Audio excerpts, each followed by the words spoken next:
Chelsea Handler. We were talking backstage. Obviously, you have a history as being a talk show host, but this summer, you filled in for a full week for Jimmy Kimmel. You did a great job. How was it? Did you find it took you a while to get your host legs back, or was it immediate? No, it was right after Roe v. Wade was overturned, so I was ready to rumble. I mean, the timing couldn't have been any more perfect. And I have to say, like, I didn't miss doing that until I did it again. And then I remembered, I was like, oh, this is exactly what I'm built for, you know? Just kind of like, you know, real commentary, you know, about being able to comment on things in real time on a platform is a great, you know, advantage to have. And it's something we're definitely missing for, you know, there's a dearth of women doing this and it's not cool anymore. So I'm definitely going to get back in the mix and do it again. Yeah. It does. I always say, and I'm sure you feel the same way, like having the platform saves me from just muttering to myself in the street. Like you have, obviously stand-up saves you from out in the same way, but I know what you mean. Like I would imagine that you step away and you have more time and that's great, but then you get it back and it must just be like right into your veins how much fun Absolutely. And it's like, you know, you guys are all great and woke and liberal and you're all for women's rights, but we need women up there like standing up for us, commenting on this. You know? It's crazy in this day and age that we don't have more females on TV doing the same thing. So it just needs to happen. So I'm going to make it happen. All right. Well, you're the perfect person to make it happen. I know.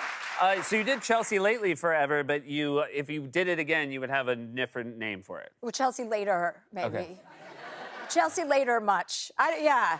You know what the other thing is that I think is, you know, everyone complains, not everybody complains, but there's a group of people that complain about the political correctness that we live in right now. And I find that to be annoying because as a comedian, it is your job to be clever and to think outside the box. And if somebody puts up parameters and saying you can't be sexist and you can't be racist, that's not a tall order. No. You know, so like I would like to take all the comics from Chelsea Lately, those days, Fortune Feimster, you know, Tiffany Haddish, Joe Coy, and all the young comics that are coming up now and put them together on a roundtable to comment on what's going on in our current political, you know, and cultural and social and everything that's happening and show people how easy it is to be funny without being sexist or racist. And I think the other thing is you can, you know, I always want to say, oh, you can still be sexist and racist, just then people are allowed to say you're a sexist and a racist. Yeah. Like, that's the part is, it's this weird thing that it's always like, no, I deserve diplomatic immunity to do whatever I want. Yeah, and I like the challenge of parameters because if you left me to my own devices, you know,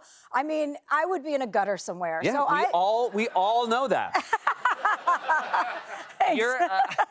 Thank you. Thank you. You have a hosting gig coming up. You're hosting the Critics' Choice Awards after the holidays. Yeah. Do you approach that? I mean, so that's a room that'll be full of peers of yours, people who did great work over the course of the year. Do you approach it differently than you do a normal gig? No, I mean, I think I'm just there to keep the show moving along, high energy and funny. I mean, I'm not going to, like, go in on anybody, you know, unless there's a really big target. But, I mean, it's just more, you know. Should somebody be worried if, like, a cobbler comes over to their table? Like, right before your monologue? You mean a shoe cobbler or a blackberry cobbler? Your blackberry cobbler, yeah. Yeah. Well, he's open season. Woody Allen, you're allowed to make fun of. Yeah. No, nobody should be really worried. I just want to make it fun and light and have those award ceremonies can go on and on for hours. That's true. It can be so boring. Well, I always find, when you host them, you have to you front load what you want to say because over the course of the night, they're just less and less happy to see you. Yes, that's right. Exactly. So you are between them and the after party. Yeah, I'm going to have to get a second outfit change that is going to rev things up. Okay, you know? that's very smart. Yeah. So we know at the very least we have a better outfit coming. Yeah, well, especially, and you know how shy I am with my body. Yes. Yeah. You're finally coming out of your shell. We're very happy so I'm ready to show off everything that I've gotten.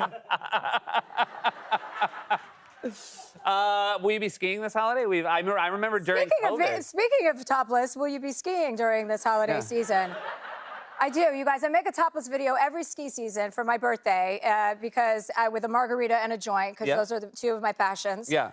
And if there was a Chelsea Handler state flag, it would be those two things. It would be that, and then and then it would be boobs because I love to share my boobs with everybody. Yeah. I was so embarrassed of my big boobs when I was a little girl, and then I finally grew into them, and now I love them. You know, I can't get enough of them, and I just want to share them with the world and body positivity. And look at them go. Well, happy holidays to all of us. Happy holidays to the whole wide world. Hey, thank you so much for being here. I cannot wait to see the special. It's always such a pleasure to have you here. Thank you so much, Seth. Thank you. Chelsea Handler, everybody. The new special Revolution premieres on Netflix December 27th. We'll be right back with Martin McDonagh.